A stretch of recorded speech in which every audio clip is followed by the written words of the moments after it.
Alors, on continue avec les structures arborescentes et donc nous abordons maintenant les arbres binaires. Alors, pour définir un arbre binaire, bon, ce sera toujours une définition récursive. Un arbre binaire est soit vide, soit constitué d'un nœud, le nœud racine, pointant éventuellement vers deux sous-arbres, le sous-arbre gauche et le sous-arbre droit. Alors, donc la racine a un fils gauche et un fils droit. Là, vous avez une façon de représenter l'arbre binaire avec R qui est la racine, FG le fils gauche et FD le fils droit. Alors, quelques propriétés sur les arbres binaires. Alors, la hauteur d'un arbre binaire à un nœud est encadrée par n-1, le nombre de nœuds moins 1, et log en base 2 de n plus 1 moins 1. Et nous verrons que dans le cas d'un arbre binaire particulier, complet ou parfait, alors pour le cas d'un arbre binaire complet, on a plutôt l'égalité, c'est-à-dire h qui vaut log en base 2 de n plus 1 moins 1. Alors, le nombre de nœuds d'un arbre binaire de hauteur h est encadré entre 2 puissance h plus 1 moins 1 et h plus 1. En plus, dans un arbre binaire de hauteur h, les opérations sont proportionnelles, ou la complexité des opérations est proportionnelle à O de h, c'est-à-dire elle évolue avec la hauteur de l'arbre ou la profondeur de l'arbre. Alors, il est toujours possible de passer d'un arbre NR à un arbre binaire. Alors, comment? En prenant la représentation ou la déclaration de la structure d'un arbre qui est la suivante, c'est-à-dire en gardant toujours un pointeur, ou plutôt l'information sur le premier fils et l'information sur le prochain frère, on peut transformer un arbre NR en général en un arbre binaire. Alors, dans cet exemple, nous avons donc un arbre tertiaire, c'est-à-dire là, on a des nœuds qui ont au plus 3 fils. Alors, avec cet exemple, donc, comment obtenir un arbre binaire? Juste en utilisant la structure définie ici. Alors, prenons la racine qui est 1. Donc, la racine, elle a son premier fils qui est 2, mais elle n'a pas de prochain frère. Voilà. Donc, elle aura juste un descendant, ou plutôt le fils qui est 2. Alors, 2 par exemple. 2, il a un descendant, il a un fils qui est 3, mais 2 a un prochain frère qui est 7. Alors, si je prends par exemple 3 n'a pas de fils, mais il a un prochain frère qui est 4. Pareil pour les autres. Par exemple, si je prends 7, il a un premier fils qui est 8 et un prochain frère qui est 11. 11 par contre n'a pas de prochain frère, mais il a un fils, un premier fils qui est 12. D'accord? Et ainsi, on aura capté tous les nœuds de l'arbre. Et bien sûr, nous allons obtenir un arbre binaire. Alors, voici l'arbre qui a été obtenu. Là, voyons que la racine qui est 1, elle a un fils qui est 2. Comme elle n'a pas de prochain frère, donc on a juste le fils qui est 2. 2 qui a un premier fils qui est 3, et son prochain frère c'était 7. Donc il a 2 fils, donc 3 et 7. 7 par exemple, il a un premier fils qui est 8. Son prochain frère dans l'arbre tertiaire c'était 11. Donc on se retrouve avec 7 qui a 2 fils ici, 8 et 11. Et ainsi de suite. Donc, et là, vous voyez que l'arbre obtenu est un arbre binaire. Voilà, c'était un exemple pour montrer comment obtenir un arbre binaire à partir d'un arbre NR. Alors, quelques propriétés aussi, quelques définitions. Alors, un arbre binaire est dit homogène si tous les nœuds de l'arbre ont soit 0, soit 2 fils. C'est-à-dire, il n'y a pas de nœud qui a un seul fils. Donc, tous les nœuds sont à 0 ou à 2 fils. Alors, il est dit dégénéré, on l'a vu, l'arbre dégénéré, hein, c'est-à-dire filiforme, si tous les nœuds n'ont qu'un seul fils. Donc, soit ils ont un seul fils, soit 0 fils. Voilà, il n'y a pas de nœuds qui ont 2 fils. Alors ça, cet arbre est dit dégénéré. Complet, si chaque niveau de l'arbre est complètement rempli. Là en bas, vous avez un arbre dont les niveaux sont complètement remplis, c'est-à-dire chaque nœud, il a ses 2 fils. Chaque nœud, il a ses 2 fils, sauf les feuilles, bien sûr. Donc là, on dit que l'arbre est complet. Hein? Les niveaux, tous les niveaux sont complètement remplis. Parfait, si tous les niveaux sont remplis, sauf éventuellement le dernier. Et dans ce cas, c'est-à-dire si le dernier n'est pas rempli, la condition pour que cet arbre soit parfait, c'est que toutes les feuilles soient regroupées à gauche. Toutes les feuilles sont regroupées à gauche. Maintenant, si même le dernier niveau est bien rempli, l'arbre est parfait. Maintenant, s'il n'est pas rempli, il faut la condition que les feuilles soient regroupées à gauche. Alors, deux remarques importantes. Alors, dans un arbre homogène, c'est-à-dire dans les filles ou les nœuds, en soit 0, soit 2 fils, le nombre de feuilles est toujours égal au nombre de nœuds internes plus 1. On prend ce cas-là. C'est un arbre là qui est homogène. D'accord? Alors, le nombre de feuilles qui est 4, c'est égal au nombre de nœuds internes. Bon, les nœuds internes ici, c'est A, B, C. Donc, on a 3. Donc, c'est le nombre de nœuds internes plus 1. Effectivement. D'accord? Donc, on a 4 feuilles. La deuxième remarque importante, donc le nombre total d'un arbre binaire complet, voilà, un arbre binaire complet, c'est-à-dire dont tous les niveaux sont complètement remplis, c'est-à-dire, ça veut dire quoi encore? Ça veut dire que toutes ces feuilles sont à la même profondeur, voilà, les feuilles sont à la même profondeur que vous avez dans cet arbre-là. Alors, la hauteur, elle vaut log 2 de n plus 1 moins 1. Voilà. Pour avoir une hauteur qui vaut log 2 de n plus 1 moins 1, il faut que l'arbre soit complet. Là, je vais juste faire la remarque sur cette somme-là. Alors, dans un arbre binaire, pour avoir le nombre de nœuds par niveau, alors si on est à un niveau i, le nombre de nœuds du niveau i, c'est 2 puissance i. Par exemple, si on est au niveau 0, alors le nombre de nœuds qui est 1, en fait, qui est 2 puissance 0. Alors, si on est au niveau 1, le nombre de nœuds du niveau 1, c'est 2 puissance 1. Donc, on a bien 2 nœuds. Là, si on est au niveau 3, plutôt 2, hein, ça c'est le niveau 2. Alors, 2 puissance 2, vous avez 4 nœuds. Et là, donc, d'où, pour avoir la taille de l'arbre, c'est-à-dire le nombre total de nœuds d'un arbre, c'est la somme 2 puissance 0 plus 2 puissance 1 plus 2 puissance 2, plus 2 puissance, etc. jusqu'à la hauteur, hein, jusqu'à la hauteur de l'arbre, 2 puissance h. Et là, c'est une somme géométrique. Donc, c'est 2 puissance h plus 1 moins 1. D'où, donc, on déduit h, c'est log 2 de n plus 1 moins 1. Voilà. Alors, pour les arbres parfaits, ou plutôt l'arbre binaire parfait, là, c'est un arbre parfait. Premier exemple, là. Il est complet, tous les niveaux sont remplis, en plus toutes les feuilles là qui sont présentes, d'accord,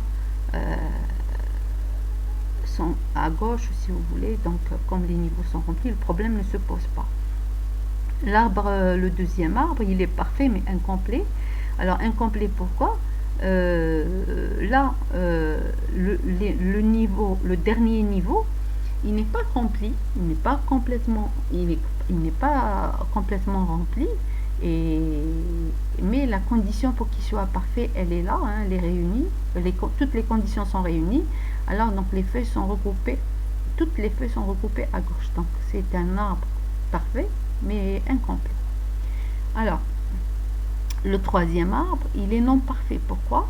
Parce que tous les niveaux sont remplis, mis à part le dernier. Mais dans le dernier, les feuilles ne sont pas toutes regroupées à gauche. Vous voyez qu'il y a des feuilles à droite et quelques feuilles à gauche, sans disperser en quelque sorte. D'accord? Donc, c'est pas parfait. C'est pas un arbre parfait. Le dernier exemple, là, alors, on a les feuilles dans le dernier niveau qui sont toutes regroupées à gauche, mais par contre, l'avant-dernier niveau n'est pas complet, c'est-à-dire n'est pas complètement rempli. Voilà. Là, il manque une branche pour qu'il soit rempli.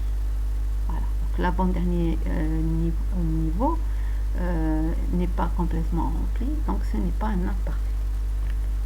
Alors, implémentation d'un arbre binaire. Bon, on peut utiliser ou plutôt implémenter l'arbre de façon statique, c'est-à-dire par un tableau, comme on peut l'implémenter de manière dynamique, c'est-à-dire en utilisant les pointeurs. Alors, là pour le tableau, il faut préciser, donc déclarer la taille à l'avance, un maximum de nœuds, hein, et donc avoir l'indice, la valeur, la clé, l'indice du fils gauche, l'indice du fils droit. Et donc c'est une structure, structure où on a l'indice du fils gauche, l'indice du fils droit, la position dans le tableau et la valeur. Maintenant pour l'implémentation dynamique, très simple, on a un pointeur vers le fils gauche, un pointeur vers le fils droit et un champ pour la clé, la donnée. Maintenant cette représentation n'est pas parfois n'est pas suffisante. Si on voudrait par exemple faire un parcours plutôt monté dans l'arbre pour faire une analyse ascendante de l'arbre, monter des feuilles vers la racine par exemple, faire un parcours ascendant, on aurait besoin d'un troisième pointeur qui est le parent du nœud. Et donc ça c'est la structure minimaliste, si on veut, pour déclarer, pour utiliser ou plutôt représenter un nœud de manière dynamique. Voilà. Implémenter un nœud, plutôt un arbre de manière dynamique. Voilà, donc là c'est qu'il y a un troisième pointeur, le pointeur parent, au cas où on aura besoin pour monter dans l'arbre. D'accord ? Et le pointeur racine ici est initialisé à nu parce que pour l'instant l'arbre est vide, donc il faut procéder au remplissage de l'arbre par programme. Alors le parcours d'un arbre binaire, le parcours en largeur. Alors nous avons vu qu'il y avait deux possibilités, le parcours en largeur et le parcours en profondeur. Le parcours en largeur, bien qu'il est très simple, très simple, d'accord, mais il se trouve que son implémentation est un peu délicate parce que on a recours à la structure fil pour implémenter ce parcours. Alors là je vous montre comment implémenter ce parcours de manière itérative, là parce que c'est pas un parcours récursif sur un arbre, là, le parcours en largeur. Et donc là on déclare la file. Bon, on utilise un pointeur P pour défiler et enfiler. Voilà, donc enfiler la racine d'abord.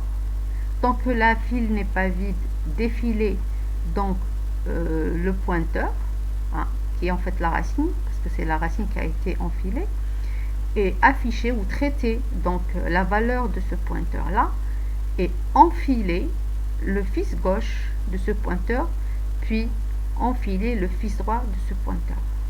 Voilà, et le processus est réitéré jusqu'à ce que la pile devient vide.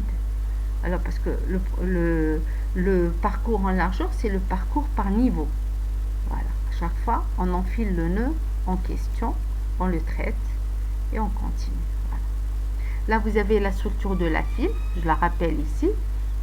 Alors la structure de la file, c'est bon parce que le premier entrée c'est le premier qui sort, et donc c'est le principe first in first out, d'accord.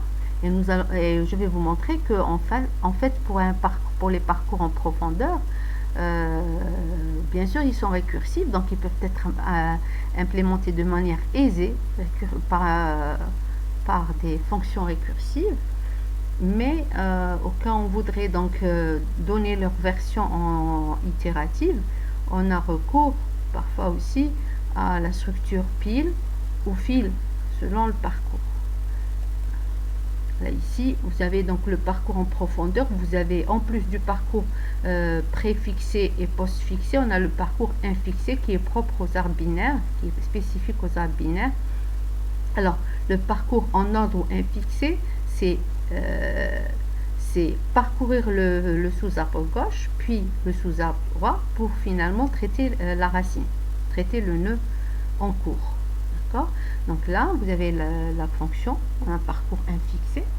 Si la racine, tant que la racine, on va dire, n'est pas nulle, alors on parcourt le sous-arbre gauche, on traite la racine, et puis on parcourt le sous-arbre droit, c'est-à-dire la racine traitée au milieu, entre les deux parcours. Alors, pour le parcours en préordre, on l'a déjà vu dans les arbres, les arbres NR, hein, quand on les a définis, hein, préfixés, c'est que la racine est traitée d'abord, ensuite on parcourt le sous-arbre gauche, ensuite le sous-arbre droit. Donc là, la racine d'abord, ensuite le sous-arbre gauche, puis le sous-arbre droit. Alors pour le parcours en post-fixé, alors c'est le sous-arbre gauche, puis le sous-arbre droit, et en dernier, la racine qui est traitée. Voilà, ou le nœud courant. Voilà. Et vous avez donc la fonction, hein, la fonction parcours post-fixé. Voilà, c'est juste que la racine, elle est traitée en dernier. Alors, là, vous avez un exemple d'arbre, hein, d'arbre binaire, auquel on veut appliquer les trois parcours qui ont été définis ici. Alors, pour le parcours préfixé, donc préfixé, ça veut dire que c'est racine gauche-droite, racine d'abord toujours. Alors là, j'ai A, ensuite B, ensuite D. Alors, ensuite, c'est GH. Voilà. Ensuite, j'ai quoi? J'ai le C, EF. Alors, le parcours post-fixé, c'est la racine en dernier. D'accord? Alors, j'ai, bon là, je suis au niveau de la racine, donc je ne la prends pas. Là, B est une racine, je ne le prends pas. D ici est une racine, donc ça sera après. Là, ce que je vais prendre, c'est G. G, ensuite, on me dit gauche, droit, c'est-à-dire je prends G, ensuite H. Et à la fin, je remonte vers D. Donc, G, H, D. D, une fois qu'il est pris, alors, c'est toujours gauche d'abord, droit après. Alors, alors, pour le gauche, droit après, alors vous avez donc le D. Après le D, vous avez à monter parce que, en fait, je suis obligée de monter, hein, donc pour prendre la racine, voilà, B, et donc B, puisque je suis sur B, alors on me dit droit, d'abord la racine après, donc, après B, je vais passer, là je vais trouver C, après B, je vais passer ici, sur le côté droit, je vais trouver C, C est une racine, je ne peux pas, donc ça serait en dernier, donc je vais prendre le E, alors une fois que j'aurai pris le E, je prends le F, ensuite le C, et en dernier lieu A. Voilà le parcours en post-fixé. Maintenant, le parcours en infixé, c'est que la racine, c'est au milieu des deux parcours. Alors, au milieu des deux parcours, alors, j'ai A au départ, donc je ne le prends pas. J'ai B, ensuite B, je ne le prends pas pour l'instant. Je dois prendre le côté gauche, mais il n'y a pas de fils gauche. Donc, puisque c'est la racine entre les deux, donc il n'y a pas de fils gauche, je vais prendre le B et ensuite je vais prendre le D. Je prends le D. Là, ensuite, je vais prendre, puisque la racine entre les milieux, je ne prends pas le D, je vais prendre le G. Alors, je reprends doucement. Alors, après B, je viens au niveau de D. Je ne le prends pas parce que la racine, c'est entre les deux. Je prends d'abord le G, ensuite le D et le H. Donc, je vais prendre le B en premier lieu. Ensuite, D, je ne le prends pas. Je prends, après le B, je vais prendre G. G, ensuite D au milieu. Donc, D, H. Ensuite, la racine au milieu, je vais prendre A. Alors, je vais prendre A. Ensuite, je descends vers C. Donc, je ne prends pas C, puisque c'est une racine. Donc, ce sera entre, donc au milieu. Donc, je vais prendre, après A, je vais prendre E. Et après E, je prends C. Hein? Après E, je prends C. Et après C, je vais prendre F. Donc, voilà le parcours infixé. Alors, pour l'implémentation itérative de l'un des parcours, parce que on peut vous poser la question, implémenter les trois parcours de manière itérative. Donc, je prends l'exemple du parcours préfixé. Là, on aura besoin d'une pile, en fait, pour préserver les valeurs successives de la racine. Alors, j'ai un nœud courant qui va être initialisé à racine, je prends une pile que je déclare et que j'initialise, une pile vide, et je me dis, tant que le courant n'est pas nul, et bien sûr la pile P n'est pas vide, qu'est-ce que je vais faire? Alors je vais boucler à avancer en fait dans l'arbre et afficher, traiter, d'accord, le nœud courant, c'est-à-dire afficher sa valeur là, empiler le pointeur courant et avancer sur le côté gauche, avancer vers le fils gauche, prendre le chemin du fils gauche. Je vais boucler à faire ça tant que le courant n'est pas mis, c'est-à-dire tant que la branche que j'ai empruntée n'est pas à sa fin, tant que je ne suis pas au niveau feuille de cette branche. Alors, et rebelote, c'est-à-dire une fois que j'aurai terminé tout, épuisé tout le côté gauche, je dois aller vers la droite en fait. Alors, pour aller vers la droite, je dois dépiler le pointeur courant et recommencer le traitement avec le côté droit. Voilà, la même chose, je traite et j'empile tout ce qui est dans le côté droit. Mais quand je suis sur le côté droit, je privilégie d'abord ce qu'il y a à gauche de ce nœud courant. D'accord? Une fois que ce qui est à gauche est épuisé, alors je passe toujours au sous-arbre droit. Et ainsi de suite. Voilà. Donc, maintenant parlons un peu d'équilibre d'un arbre. Alors, l'équilibre d'un arbre binaire, il est important. Alors, d'abord, il faut le définir. Alors, l'équilibre d'un arbre binaire, c'est la différence entre la hauteur du sous-arbre gauche et le sous-arbre droit. On va dire en valeur absolue. Maintenant, pour dire qu'un arbre est équilibré, il faut que l'équilibre en valeur absolue doit être inférieur ou égal à 1. C'est-à-dire que la différence entre le sous-arbre gauche et le sous-arbre droit n'excède pas 1. D'accord? Soit l'équilibre est à 0, soit il est à 1, mais pas plus. Voilà, c'est-à-dire pour dire qu'un arbre est équilibré. Alors, ça veut dire quoi? Ça veut dire que le chemin de la racine à une feuille, soit il a une longueur égale à h, soit il a une longueur égale à h-1 dans un arbre équilibré. Alors, je vais donner des exemples d'arbres équilibrés et non équilibrés. Alors là, vous avez un arbre équilibré. Bon, si je prends ce nœud-là, alors son équilibre vaut 0. Pourquoi? Parce que là, on est au même niveau là. D'accord? Alors, en montant ici, à ce niveau-là, vous voyez que le côté gauche, il est plus court que le côté droit. Et le côté droit le dépasse d'un niveau. D'un niveau, ça veut dire que là, j'ai moins 1, parce que c'est le côté gauche, c'est la hauteur du sous-arbre gauche moins la hauteur du sous-arbre droit. Donc là, j'ai moins 1. Alors, ici, c'est le même niveau, donc j'ai 0. Alors, si je suis là, donc j'ai un sous-arbre gauche qui est par là et un sous-arbre droit. Alors, le sous-arbre gauche, il dépasse le sous-arbre droit d'un niveau. Il sous-arbre le F de niveau. Ensuite, donc j'aurai plus 1. Maintenant, pour l'exemple qui est là, alors je vais prendre, si vous voulez, là, vous avez un niveau qui est 0, l'équilibre qui est 0, parce qu'ils sont au même niveau. Même chose, ici, c'est le niveau gauche, ou plutôt c'est le sous-arbre gauche qui dépasse d'un niveau. Donc, vous avez plus 1 ici. Même chose ici. C'est le gauche qui est court et le droit qui dépasse d'un niveau. Donc là, vous avez moins 1. Alors, si je suis à ce niveau-là, bien sûr, donc c'est négatif parce que c'est le sous-arbre droit qui dépasse d'un niveau. Voilà, ici, j'ai moins 1. Alors, si je suis là, c'est que là, j'ai le sous-arbre gauche qui est plus court et le sous-arbre qui dépasse le sous-arbre gauche d'un niveau qui est ce niveau-là. Voilà. Donc, vous avez un moins 1. Alors, moins 1 plus 1 ou 0, c'est des arbres équilibrés. Tous les nœuds sont à 0, soit 1 ou soit à moins 1. Donc, au total, l'arbre est équilibré. Les deux arbres sont équilibrés. Voyons avec ces exemples-là.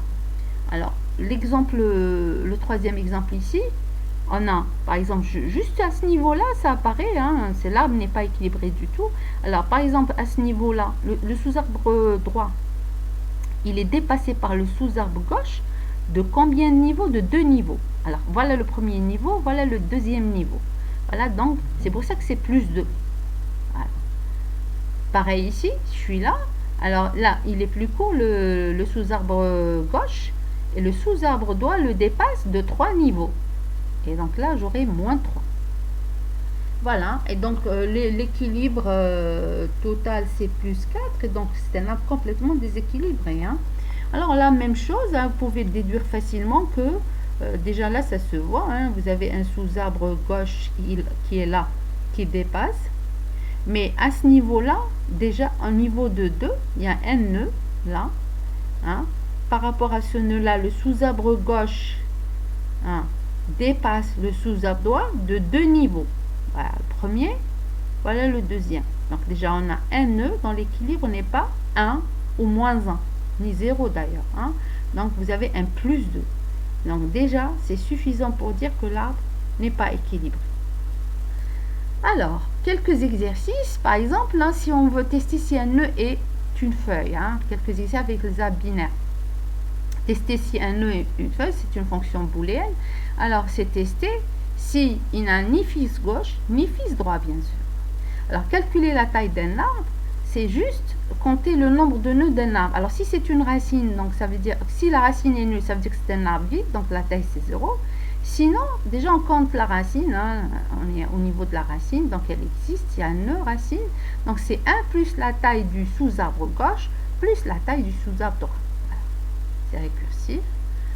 Maintenant, si on vous demande le nombre de feuilles d'un arbre, alors le nombre de feuilles d'un arbre, si la racine déjà est nulle, on retourne 0. Si la racine elle-même est une feuille, donc on compte, commence à compter, donc on retourne 1. Les compter.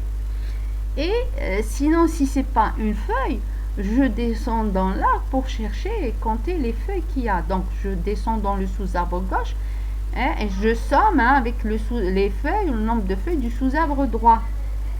Tester si un nombre, si un nœud est interne, tester si un nœud est interne. Alors, le nœud s'il est interne, alors c'est tester si ce n'est pas une feuille finalement. Alors, calculer la hauteur d'un arbre. Alors, calculer la hauteur d'un arbre, c'est-à-dire, on a besoin de prendre le max des hauteurs du sous-arbre gauche et du sous-arbre droit. Alors là, le max, je l'ai défini ici, à la fonction max. Vous pouvez la définir comme ça. Vous pouvez la définir avec le if très court ici, hein, ce if-là. Alors, qui veut dire si A supérieur à B, alors je retourne A. Sinon, je retourne B. Voilà. Et donc, si la racine est nulle de l'arbre, la hauteur c'est 0. Sinon, si 1 plus max de hauteur du sous-arbre gauche et le sous-arbre droit. Alors, calculer le nombre de nœuds internes d'un arbre. Alors, le nombre de nœuds internes, si la racine est nulle, c'est 0. Si la racine est une feuille, c'est 0. Sinon, c'est compter ce nœud qui n'est pas une feuille, plus le nombre de nœuds du sous-arbre gauche et le nombre de nœuds du sous-arbre droit. Alors,